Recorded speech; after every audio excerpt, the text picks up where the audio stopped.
As the saying goes, of every 4 tiger cubs, one is always a runt, and naturally I reincarnated as that weakest, scrawniest cub. I figured the mother tiger would definitely abandon me, leaving me to dodge predators and flee alone. But out of nowhere, I suddenly awakened the foodie godhood system. As long as I keep eating, I can grow without limit. And ultimately, not only could I evolve into an immortal Nightfire white tiger, I could go even further and transform into the universe-ruling god tiger of creation. I was deep in a daydream, sitting pretty, living my best tiger life, right at the peak of tiger existence, when a low growl suddenly came from the distance. At the sound of it, my 3 siblings who had been quietly lying beside me immediately bolted excitedly toward the noise, but I stood frozen, face grave, because Baiya's cry just now was clearly lacking in strength, and laced with signals of danger and warning, so I reacted immediately.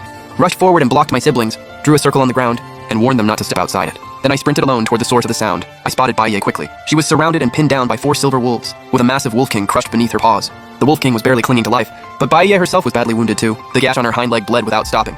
She looked unable to move.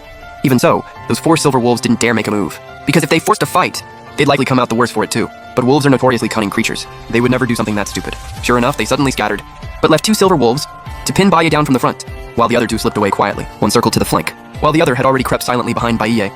This was clearly their battle tactic, waiting for the right moment to strike. Sure enough, the lead wolf howled skyward, and the 2 frontal wolves immediately launched probing attacks, lunging in repeatedly then pulling back. A dying camel is still bigger than a horse. Even with her hind leg badly injured, Baiya could still swat away any wolf that rushed her. But I could see what was really happening.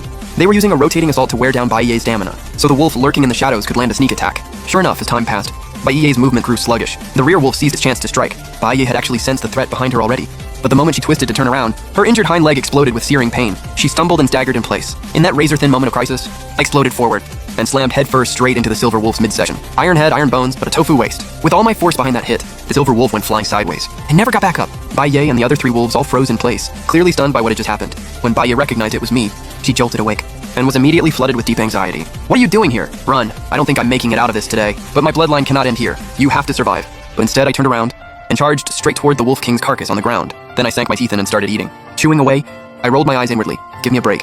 I'm just an underage tiger cub. Without a mother tiger, a cub can barely protect itself. But since I've been reborn into this world as a tiger, Baiya and those 3 tiger sisters are my family. To just stand there and watch my family fall right in front of me, I simply can't do that. The moment I swallowed the wolf king's flesh and blood, a familiar voice instantly rang out in my mind. Host energy capacity detected as full. Evolution will now begin. The moment those words fell, a torrent of scorching energy swept through every limb of my body in an instant. The next second, my tiger body expanded by a full third. Seeing this bizarre sight, the wolf pack was scared out of their minds, stumbling back in retreat. Even the wolf I had just sent flying headfirst forgot about its own serious injuries and desperately clawed its way into the distance. I turned to face the lead wolf directly ahead and let out a thunderous roar. That pressure, the sovereign might belonging to the king of all beasts, sent him trembling and rattling where he stood. The lead wolf tucked his tail and fled.